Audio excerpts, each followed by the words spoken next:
Bom dia, meu nome é Pedro Vitor Novo Formagin e eu vou estar falando com vocês hoje sobre o comportamento do usuário em jogos para celular e o consumo de energia. O número de inscrição do trabalho é 3.598. Eu fui auxiliado pela Camila Gonçalves Castro e a professora orientadora do trabalho foi Janaína Mascarenhas, do Departamento de Engenharia de Produção da Escola de Engenharia de São Carlos. Inicialmente, eu gostaria de estar fazendo uma contextualização do assunto. De tempos para cá, tem tido uma grande digitalização nos processos relacionados à tecnologia. E essa digitalização gerou, além de inúmeros outros fatores, inovações nos jogos. Essas inovações tiveram como consequência uma maior atratividade nos conteúdos gerados, e isso também, como consequência, atraiu um maior público para esse tipo de plataforma. De acordo com a pesquisa Brasil Game, que é uma pesquisa voltada para o público game no Brasil, a plataforma mais utilizada hoje é o celular, com cerca de 41% dos usuários afirmando que jogam todos os dias e apenas 7,7% dos usuários afirmando que não utilizam essa plataforma para jogar. Isso se dá principalmente depois da facilidade de acesso, já que hoje grande parte da população tem um smartphone que consegue, né, conversar com outras pessoas, ver vídeos e agora também jogar. Com isso a gente entra no problema de pesquisa. Utilizar o celular para jogar algum jogo enquanto mesmo está carregando gera um consumo energético mais elevado? Para a gente entender isso, a gente tem que perceber o nosso objetivo. Que o nosso objetivo que é relacionar a quantidade de tempo ativo no jogo com o fato de manter o aparelho conectado à tomada enquanto ele está sendo utilizado. Para a gente conseguir desenvolver todo esse estudo, a gente optou por elaborar um questionário e escolhemos então como público-alvo o público universitário. Entramos então em grupos de Facebook e WhatsApp de faculdades do Brasil todo e compartilhamos esse questionário, atingindo então 334 respostas válidas.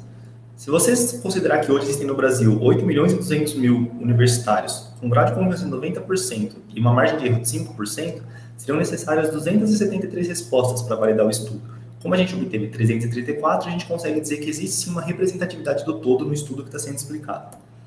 Para analisar agora a parte estatística, a gente optou pela análise de correspondência múltipla, MCA. Para elaborar essa MCA, é necessário que os dados sejam categóricos e não numéricos. Ela trabalha reduzindo a dimensionalidade do conjunto de dados. Estatisticamente falando, ela decompõe o valor singular da matriz e representa esses dados em espaços vetoriais de pequena dimensão, no caso 2D, para facilitar a visualização. Para analisar esse gráfico, uma menor distância indica uma maior relação entre os pontos e vice-versa. Toda a análise foi feita no software R, que é um software de análise estatística.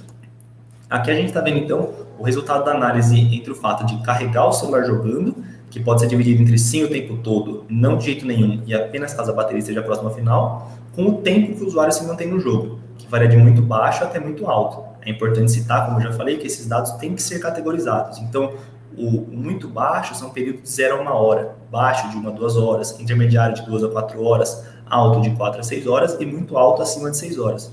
A gente pode ver aqui também, inclusive na análise, que o muito alto ficou como um outlier, porque é muito difícil você ter pessoas que de fato jogam por mais de 6 horas num único jogo. A gente consegue perceber aqui que, em termos de distância, muito baixo, baixo, intermediário e o alto ficaram muito próximos do fato de carregar a bateria do celular caso ela esteja próxima ao final, caso ela esteja se esgotando. E principalmente os grupos muito baixo, baixo e intermediário. Esses três grupos juntos totalizam 311 das 334 respostas que a gente obteve. Com isso a gente consegue perceber que o usuário se sente à vontade em carregar o celular enquanto ele está jogando. E qual a consequência disso? Quando você pluga simplesmente o carregador na tomada sem o celular, existe uma potência dissipada de cerca de 0,18 watts, mesmo quando está só o carregador lá. Quando a gente pluga o carregador no celular, essa potência dissipada tende a aumentar, e quando você utiliza o celular, jogando no caso, essa potência dissipada aumenta ainda mais e ela vai caindo ao pouco até que a bateria chegue a 100%. No entanto, essa potência dissipada nunca chega a zero. E isso gera, então, um consumo de energia maior.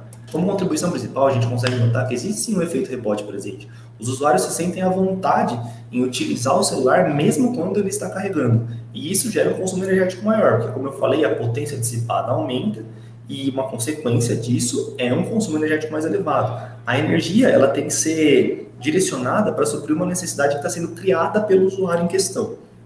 E aqui um ponto é importante citar que o estudo trata apenas de jogos para celular. Mas quando a gente vai analisar a sustentabilidade do todo, a gente tem que entender que numa residência existem mais aparelhos que ficam ligados na tomada, como televisões, geladeiras, micro-ondas, fogões, que também consomem, também têm uma potência dissipada e também consomem energia. E quando a gente vai tratar de sustentabilidade, é importante a gente abrir bastante o olho quanto a esse fator.